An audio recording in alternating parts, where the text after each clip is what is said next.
జాతీయ బీసీ సంక్షేమ సంఘం అధ్యక్షుడు రాజ్యసభ సభ్యులు ఆర్ కృష్ణయ్య చట్టసభలో బీసీలకు 50% రిజర్వేషన్లు కల్పించాలని డిమాండ్ చేశారు. ఈ నేపథ్యంలో డిసెంబర్ 13, 14 తేదీలో పార్లమెంటును ముట్టడించి బీసీ బిల్లును డిమాండ్ చేయడానికి పిలుపునిచ్చారు.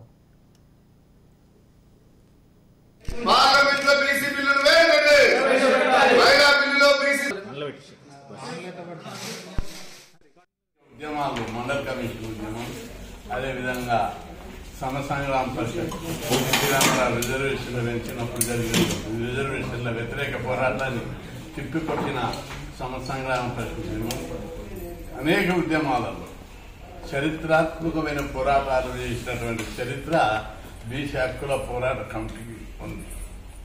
అట్లాంటి పోరాట కమిటీ ఈ రాష్ట్ర కమిటీ కార్యవర్గ సమావేశం ఈరోజు నామినేషన్ జరిగింది. ఈ కమిటీకి హైదరాబాద్ చెందిన బొల్ల మహేందర్ రాష్ట్ర అధ్యక్షునిగా ఇతర కార్యవర్గ సభ్యులను నియమించడం. బొల్ల మహేందర్ మంచి సమర్థుడు, ఆర్గనైజరు, ఉద్యమకారుడు. ఆయన నాయకత్వంలో బీసీ హక్కుల పోరాట కమిటీ అన్ని జిల్లా కమిటీలు, రాష్ట్రంలో అనేక కమిటీలు, మొట్టమొదటనే ఆయన కమిటీ చైర్మన్ గా ఎన్నిక కాగానే ఒకటే ఆదేశాలు, పార్లమెంట్లో బీసీ బిల్లు పెట్టడానికి నా వంతు కృషి చేస్తానని ఏప్రిల్ నెల వచ్చే నెలలో డిసెంబర్ 13, 14 తేదీల లోపల వందలాది మందిని చెరో ఢిల్లీ ప్రోగ్రాం ఏర్పాటు చేసి పార్లమెంటును ముట్టడిస్తాం.